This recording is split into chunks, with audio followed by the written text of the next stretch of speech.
Halo, assalamualaikum warahmatullahi wabarakatuh. Selamat sore semuanya. Saya persiapan dulu. Eh, Sore ini saya membahas tentang bagaimana jika modal kita tergerus sama angsuran.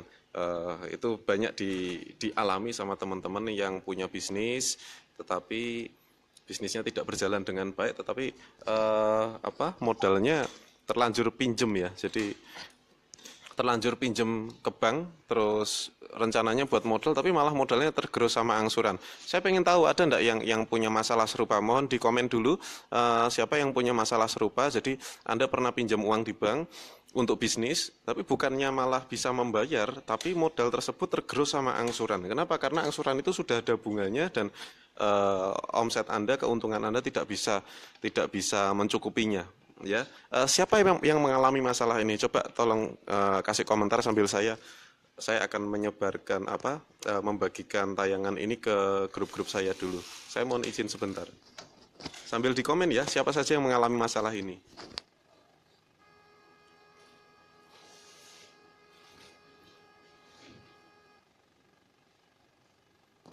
Ya, jadi memang banyak sekali lagi banyak sekali dari teman-teman pengusaha ya sudah terlanjur modal dan modalnya pinjem bank. Tapi yang jadi problem bukannya omsetnya bisa membayar hutang, tapi malah justru modalnya itu terus-menerus berkurang. Untuk apa? Untuk ngangsur ya. Nanti sudah mau habis modalnya dia top up lagi, hampir habis modalnya lagi dia top up lagi. Ini masalah sering sekali terjadi dan yang paling besar kemarin sampai nilai 10 miliar ya. Sampai nilai 10 miliar ada seorang kawan datang ke rumah, hutangnya 10 miliar dari awalnya 600 juta ya. Tetapi dia berbisnis selama 7 tahun ternyata bukannya hutangnya tambah turun, tetapi hutangnya tambah besar. Sebentar, saya ingin coba saya bagikan dulu nih ke siapa yang punya masalah serupa seperti ini. Coba saya di komen.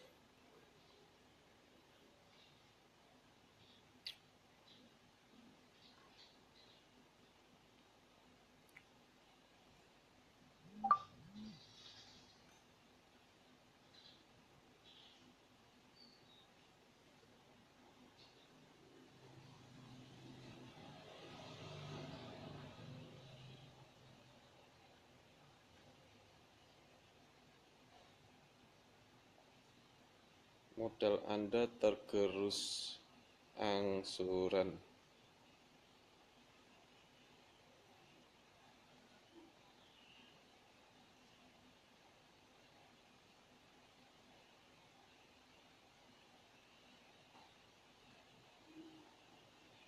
Ya, ini sebetulnya sebuah situasi yang sangat membingungkan bagi teman-teman pengusaha ya. Maka dari itu kemudian saya coba coba dari 2012 lalu saya coba kasih pencerahan sama teman-teman jangan pakai modal bank. Ya, jangan pakai modal bank. Ada beberapa komentar yang diposting di akun saya juga, beberapa komentar yang intinya ya pakai modal bank nggak apa-apa gitu ya, selama selama angsurannya masih masuk gitu ya. Nah, ada yang berkomentar seperti itu dan itu hak Anda, itu adalah pilihan Anda, tetapi tidak dengan saya Bapak Ibu ya. Tetapi jika Anda belajar dari pengalaman saya, tentunya hal tersebut kurang bagus menurut saya. Karena gini, sebuah bisnis itu seharusnya bisa membuat bisnis tersebut itu berjalan. Maksud saya gini, kalau Anda punya bisnis dan modal Anda itu 10 juta misalnya ya, kemudian operasionalnya misalnya 1 bulan harus mengeluarkan uang operasional misalnya 2 juta atau 1,5 juta. Berarti keuntungan Anda seharusnya dari awal sudah lebih dari itu. Ya, itu menurut saya. Saya tidak tahu kalau ada yang berpendapat lain, tetapi jika Anda bisnis modalnya misalnya 100 juta, kemudian operasional bisnis Anda, angsuran Anda itu misalnya 1 bulan 5 juta. Terus keuntungan Anda itu cuma 5 juta atau mungkin kurang dari itu. Berarti Bapak Ibu, berarti Anda belum upgrade ilmu. Ya, berarti Anda belum upgrade ilmu. Jadi kalau ada yang kemarin ada beberapa orang berkomentar di akun saya dengan komentar ya hutang enggak apa-apa kalau untuk usaha, untuk produktif dan lain sebagainya. Anda harus upgrade ilmu. Ya, kenapa? Karena untuk produktif dan menghasilkan uang segitu, ya, menghasilkan uang segitu, Anda tidak perlu berhutang seharusnya. Oke, saya kasih contoh ya. Saya kasih contoh nih.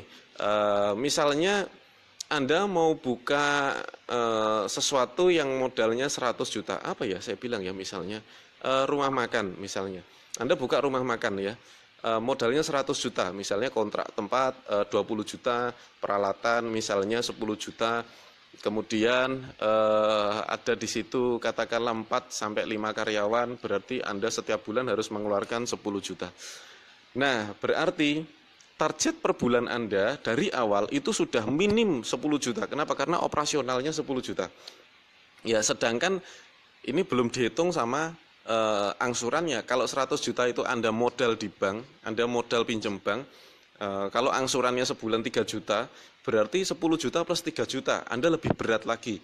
Ya, dari bulan awal sampai sampai berapa tahun termin kreditnya itu Anda akan sangat terbebani. Maka dari itu kalau seandainya Anda punya keuntungan 20 juta pun, ya, Anda punya keuntungan 20 juta per bulan, itu rasanya berarti satu bulan Anda cuma untung bersih 7 juta. Ya, sekarang kalau dihitung untung bersih 7 juta Bapak Ibu, dan Anda harus modal 100 juta. Menurut saya itu tindakan yang kurang bijak. Ya, nanti kalau saya ngomong apa adanya nanti ada yang tersinggung lagi. Menurut saya itu kurang bijak. Anda dapat untung 7 juta, seorang pengusaha dapat untung bersih 7 juta. Karena uang operasional 10 juta, ya, angsuran 3 juta untuk bayar modalnya tadi, ya. Untungnya berarti cuma 7 juta karena pemasukan dia profitnya adalah 20 juta. Menurut saya kurang bijak. Ya, menurut saya tetap kurang bijak. Kenapa? Karena 100 juta untungnya 7 juta bersih. Itu menurut saya kurang bijak. Kalau cuma untuk cari uang 7 juta Bapak Ibu. Ya, manajer sekarang kalau Anda bekerja, manajer pun ya, supervisor itu yang gajinya 7 juta banyak dan dia tidak harus mengeluarkan uang 100 juta. Saya ulang sekali lagi. Kalau cuma untuk uang 7 juta Bapak Ibu ya, bersih. Ya, seorang manajer, seorang supervisor ya di kota yang menengah kayak di Solo sini ya, misalnya manajer supervisor itu gajinya 7 juta banyak. So, kalau mau jadi pengusaha cuman cari profit bersih 7 juta, Anda sebetulnya tidak perlu mengeluarkan uang 100 juta. Ya, itu statement saya. Silakan Anda punya pendapat lain boleh saja, tetapi jika ini belajar dari saya, coba kita bandingkan dulu.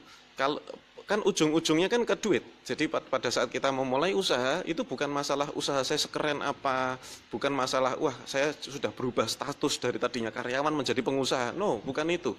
Anda nggak perlu status, Anda nggak perlu keren, Anda nggak perlu apa penampakan bisnis yang oke, yang keren, hebat, ya. Sehingga dilihat orang. Bukan itu, ya, bukan itu.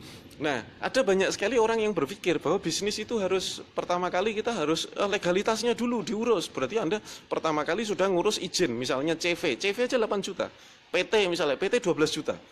Ya, ngurus PT 12 juta. Saya punya PT Bapak Ibu. Jadi ngurus PT 12 juta. Jadi itu adalah sesuatu yang kalau di awal ya pada saat Anda start belum menghasilkan apapun langsung ngurus. Itu berarti kita harus upgrade ilmunya. Ya, karena sekali lagi bisnis itu dari hulu ke hilir ya, hilirnya adalah profit bersih ya, hulunya itu ada modal, ada apa segala macam, jadi hilirnya adalah profit bersih. Sebetulnya Anda bisa mencari alternatif lain tanpa modal ya. Ini kuotanya mau habis. apa jatingannya, apa jatingan maksudnya, tidak paham ya saya. Oke Ibu ya, jadi itu ya, saya perlu sampaikan pada Bapak Ibu bahwa ujungnya adalah keuntungan. Ini pelan-pelan, kalau belajar sama saya pelan-pelan ya, tidak bisa kita mengambil intinya apa, tetapi pelan-pelan diurai dulu masalahnya. Ya, kalau intinya saya mau cerita pada Anda, intinya ini apa Mas Harli? Intinya Anda belajar lagi gitu. Intinya cuma itu ya. Terus Anda tutup siarannya, sudah selesai. Jadi itu intinya. Nah, sekarang bagaimana nih awalnya? Kita harus tahu awal permasalahannya dulu. Awal permasalahan adalah kita belum siap untuk berbisnis ya, kita belum ada pengalaman banyak dalam berbisnis tetapi sudah berani berspekulasi. Ingat di bab 2 e-book 30 hari bebas hutang bahwa masalah hutang itu adalah apa namanya, di e-book 30 hari bebas hutang yang jadi problem dalam hutang itu ada 2, spekulasi dan gengsi. Ya, ini saya bicarakan tentang spekulasi. Dan seringkali teman-teman yang berbisnis itu seringkali berspekulasi. Ya, permasalahannya adalah modal. So, apabila sekarang modal Anda sudah mau habis ya, sudah terus-menerus tergerus angsuran, sudah mau habis, berarti Anda harus rombak. Rombak apa ini? Rombak total ya, rombak total pengetahuan bisnis Anda, rombak total bisnis Anda, kalau perlu diganti bisnisnya. Mungkin Anda sedang terjebak di bisnis yang tidak mendukung untuk Anda berhasil. Maksudnya bisnis yang tidak mendukung gimana? Anda masuk misalnya di bisnis supplier misalnya. Ya, Anda masuk ke perusahaan-perusahaan terus modal Anda ditempo sama orang. Ya, ditempo sama perusahaan, bayarnya masih 2 bulan lagi, 3 bulan lagi sehingga Anda perlukan modal terus. Saran saya Anda quit dari bisnis itu. Ya, itu saran saya Anda quit dari bisnis itu. Lebih baik kita belajar lagi bagaimana berbisnis yang cash and carry. Itu ya. Karena apa? Sekali lagi Bapak Ibu, saya dan Anda mungkin bukan anak orang kaya. Saya dan Anda mungkin bukan anak pengusaha yang besar, misalnya sekelas yang punya stasiun TV misalnya ya. Bukan, kita orang biasa kan. Jadi kita harus smart dalam menyiasati modal. Ya, jangan masuk bisnis yang modalnya itu kita ditempo ya, jangan masuk ke situ. Atau sistemnya konsinyasi ya, don't do this ya, please don't do this. Kenapa? Karena Anda akan ketemu oleh banyak orang yang memanfaatkan modal Anda ya, bahkan bukan orang biasa tetapi ini orang-orang yang sudah berpengalaman di situ, perusahaan-perusahaan gede ya, memanfaatkan modal-modal Anda. Orang-orang kecil ini dimanfaatkan. Barangnya diambil dulu, ya diputar dulu sebulan, 2 bulan, 3 bulan dia sudah dapat untung baru dibayarkan ke Anda. Ya, seperti itu. Mas Nurofik ini malah gagal fokus, kaosnya bagus katanya. Kaos biasa ini aja udah tembelannya udah. Ah ini ya, kaos saya udah rusak nih, tuh kan. Tuh. Sablonnya udah lama kaos saya. Oke ya.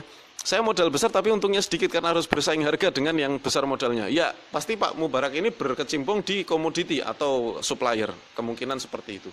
Ya, jadi Anda harus quit dari bisnis itu.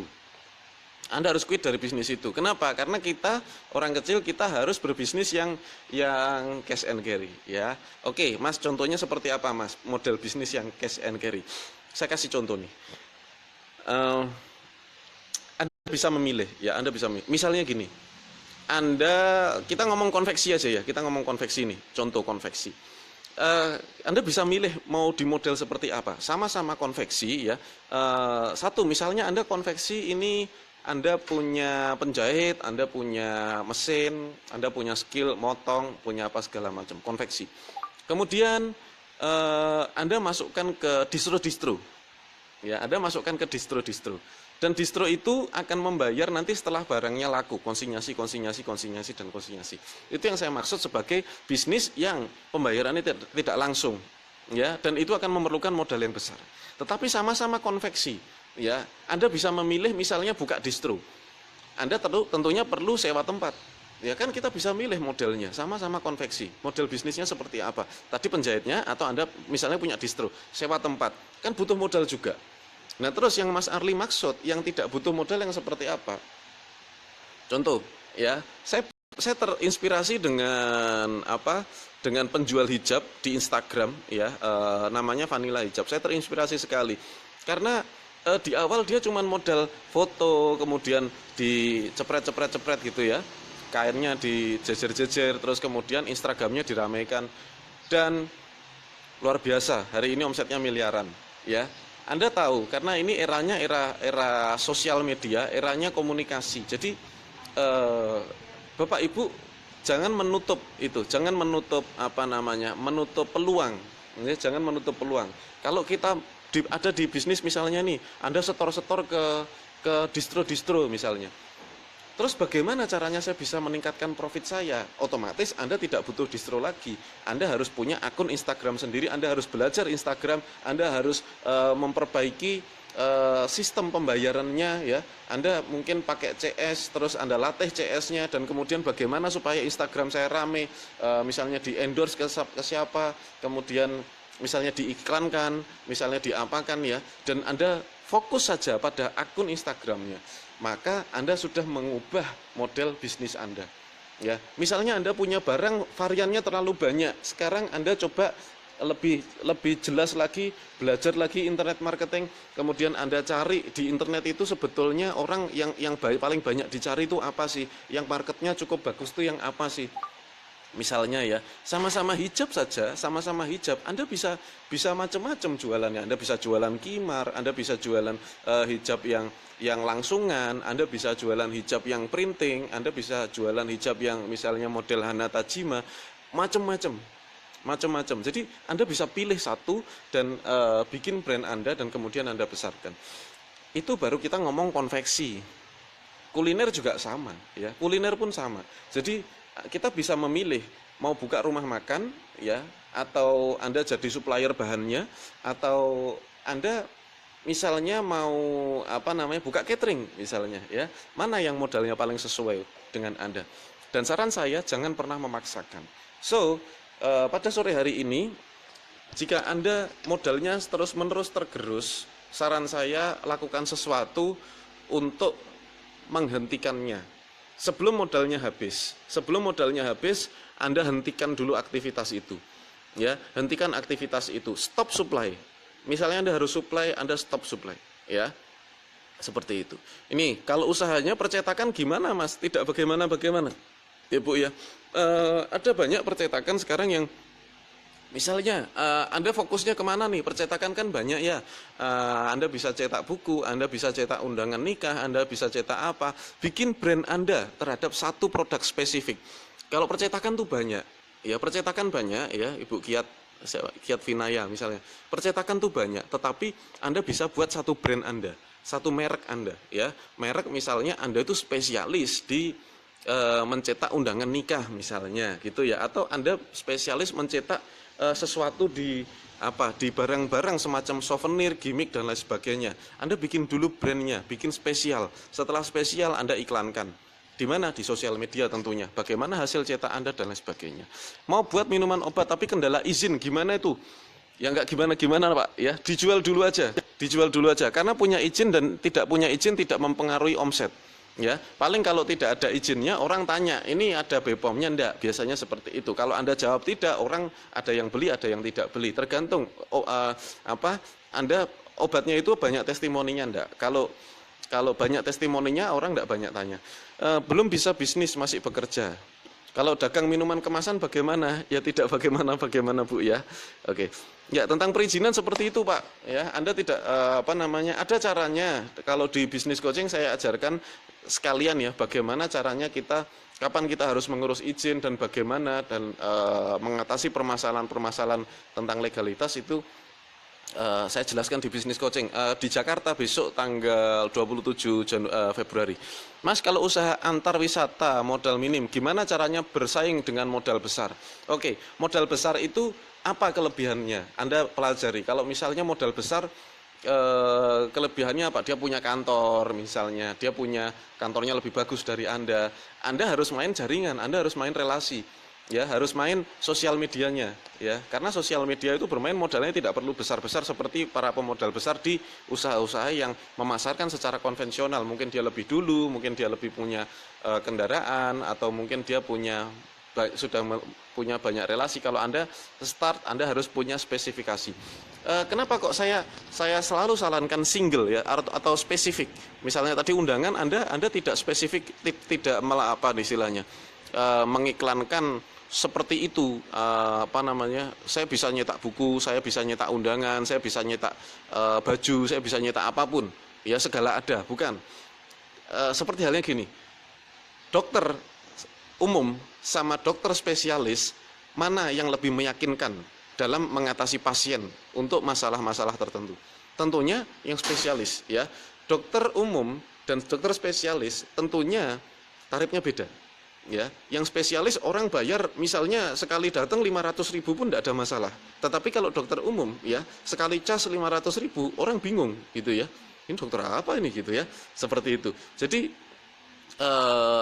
apa namanya harus spesial. Anda harus spesial. Nah ini eranya adalah era di mana orang bisnis sudah mulai banyak, pesaing sudah mulai banyak. So kalau Anda tidak spesial maka Anda tidak kelihatan. Ya. Kalau toko pakaian dan gorden memang harus modal besar, Mas. Iya kalau toko, saya kan nggak nyuruh toko. Saya nggak nyuruh buka toko ya. Jadi kalau Anda bisnis pikirannya adalah kita harus punya toko dan Anda harus stok banyak, otomatis Anda harus upgrade ya skill bisnis Anda. Tanggal 27 di mana lokasinya, Mas? Lokasinya tetap di Hotel Ibis, Jalan Daan Mogot nomor 50B. Ya, untuk infonya Anda catat nomornya. Salah bisnis coaching maksudnya apa nih? Anda catat nomornya Siska 0856 4745 7660 untuk pendaftaran ke situ. Nanti Anda minta informasinya. 0856 4745 7660 untuk informasi bisnis coaching ya. Nanti saya ajarkan caranya berbisnis. Bisnis minuman kemasan harus spesial juga. Ya, ya. Maksud saya supaya Anda lebih cepat dikenal, Anda harus spesial. Ya itu pesan saya, itu harus spesial. Saya nggak peduli tempatnya bagus apa nggak bagus, tempat Anda strategis apa nggak strategis. Tetapi being spesial, kalau Anda sudah jadi bisnis yang spesial di mata konsumen, maka Anda tempatnya dimanapun akan dicari. Ya, akan dicari, gitu loh ya. Kalau counter pripun Pak, tidak pripun nggih Pak Ari nggih. Kalau counter ya bikin aja counter Anda spesial. Apa spesialnya? Kalau Anda tidak bisa menemukan apa yang spesial dari bisnis Anda, maka bisnis Anda tidak mungkin bisa dikenal lebih banyak orang lagi. Ya, jadi harus spesial. Ya, Mas, kalau saya udah utak-utak bisnis saya tidak bisa jadi spesial, apa yang harus saya lakukan? Ganti bisnis dan bikin menjadi spesial. Ya, ganti bisnisnya. Jadi jangan ragu-ragu. Bapak Ibu, saya itu sudah melalang buana dan sudah membuat banyak bisnis dan bisnis saya banyak yang tutup. Ya, saya ceritakan. Saya dulu pernah punya rental VCD. Ya, saya pernah punya dulu rental komputer zaman kuliah, ya, zaman kuliah. Saya pernah punya kafe saya dulu 1.900 meter, terus ada beberapa di food court ya waktu itu ya di Salatiga. Saya pernah punya kafe, saya pernah punya laundry. Ya. Banyak bisnis dan semuanya sudah tutup. Oke, dan semuanya sudah tutup. Kenapa? Karena itu adalah proses pembelajaran, Bapak Ibu. Ya, itu semua adalah proses pembelajaran. Kalau Anda baru coba satu bisnis dan kemudian tutup, ya, no problem. Ya, yang penting bisnis yang besok, yang kedua akan menjadi lebih besar dengan ilmu yang lebih baru, gitu ya. Ada pertanyaan lagi enggak nih? Sebelum saya tutup ini, Mas, saya penjual mie ayam, omsetnya lumayan bagi saya. Hanya saya ingin membuka mitra untuk cabang, tapi saya nggak tahu sistemnya, mohon caranya. Saran saya Bapak, Pak Andi ya, saran saya Anda jangan rekrut mitra. Karena nanti Anda akan memberikan hasil, bagi hasil ke mitranya Anda harus punya manajemen yang lebih bagus lagi. Kalau salah manajemen Anda justru akan punya tanggungan ke mitra Anda. Ya, kalau Anda belum siap jangan. Saran saya, justru dari profit mie ayam itu, ya, profitnya itu harus Anda putar lagi. Jadi Anda dapat profit berapa, sebagian Anda sisihkan, kumpulkan. Ya, nanti sudah ngumpul buka cabang kedua. Nanti kan jalan 2 cabang. 2 cabang profitnya bisa lebih ngumpulnya lebih cepat. Dari 2 cabang nanti jadi ke cabang ketiga jauh lebih cepat. Kalau misalnya Anda ingin buka 1 cabang saja, Anda memerlukan waktu 1 tahun untuk mengumpulkan uang misalnya. Berarti cabang yang ketiga Anda nggak perlu 1 tahun nantinya. Paling 6 bulan aja sudah bisa. Nanti sudah punya 3 cabang untuk buka cabang yang keempat, jauh lebih cepat gitu. Sudah punya 4 cabang, 5 cabang, mungkin sebulan sekali Anda buka cabang di beberapa kota.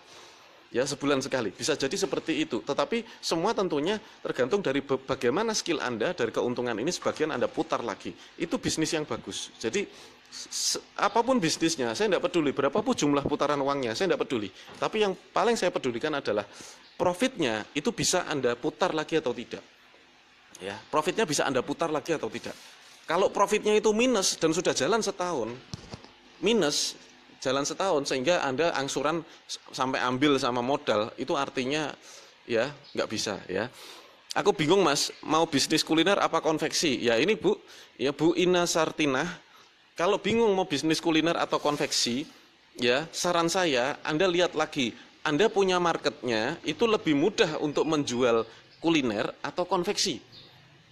Ya, kalau dua-duanya antara kuliner dan konveksi, marketnya pun Anda tidak mudah dalam menjualnya, otomatis dua-duanya pun tidak bagus untuk Anda ya.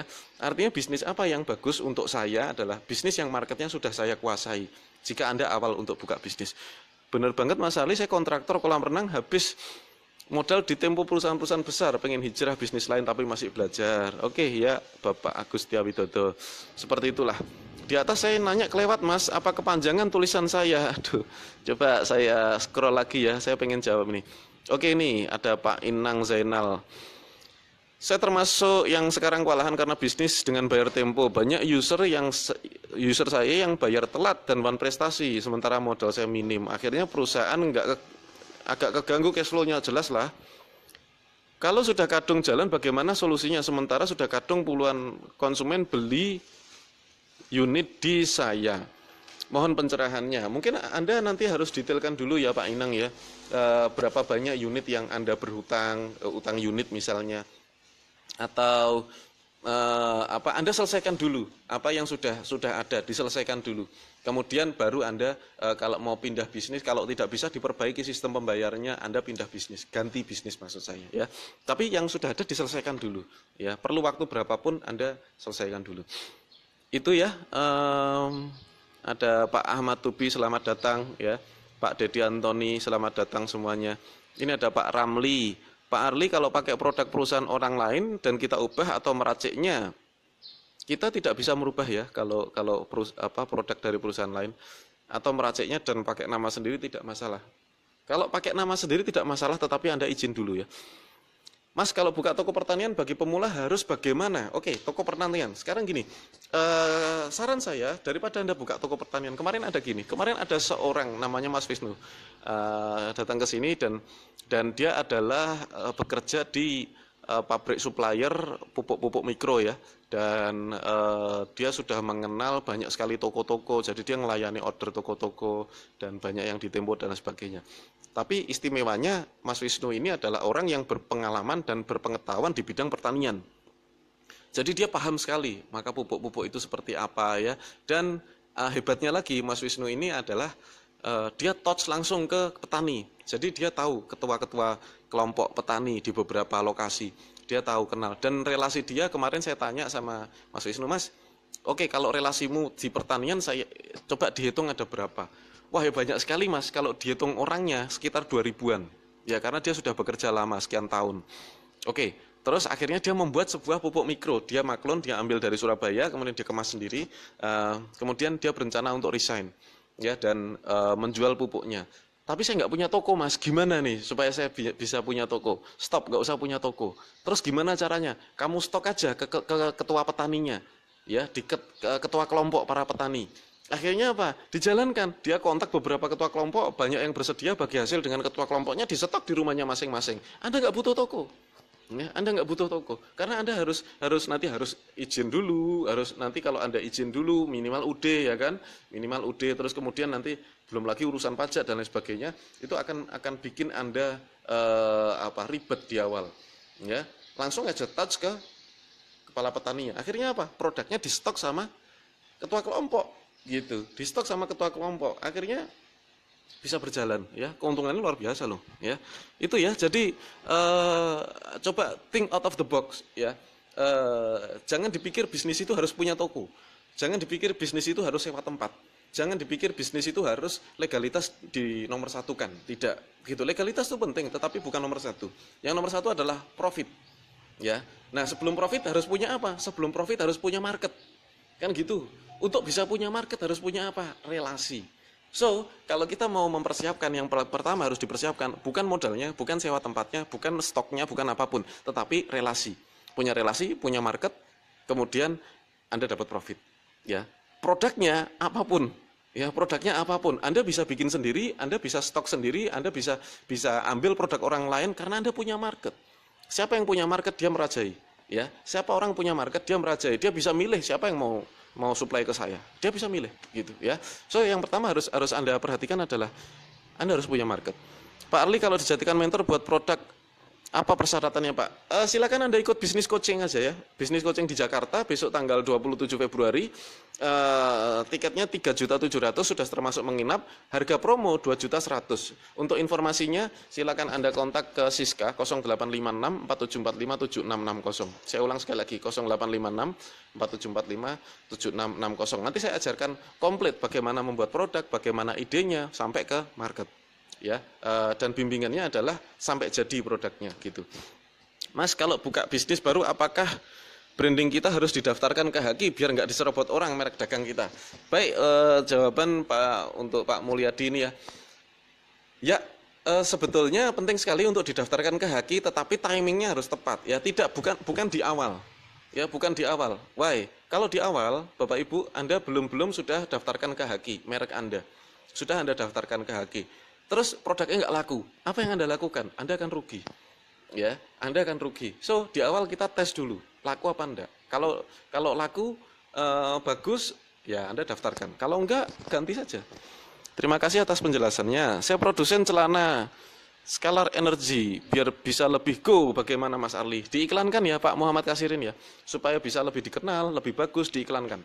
Ya, cara mengiklankan bisa pakai Facebook Ads, bisa pakai Instagram dan sebagainya. Itu saja karena waktunya sudah mepet sekali dan saya harus ngurusi beberapa pekerjaan. Mudah-mudahan bisa bermanfaat pada sore hari ini dan saya doakan ya, jika Anda saat ini punya masalah dengan modal Anda semakin tergerus, jawaban saya yang paling tepat adalah Anda mungkin harus ganti bisnis dan Anda harus upgrade lagi. Kenapa? Karena bisnis yang bagus, keuntungannya itu harus bisa dipakai untuk modal lagi, bukan dari pihak ketiga. Makanya kenapa saya berkeyakinan bahwa bisnis itu tidak perlu modal bank, tidak perlu investor. Jika si pengusahanya paham bagaimana memutar profit menjadi modal kembali. Saya doakan semoga bisnis Anda semakin besar, saya doakan semoga masalah Anda juga diberikan jalan yang terbaik oleh Allah Subhanahu wa taala. Demikian, wassalamualaikum warahmatullahi wabarakatuh.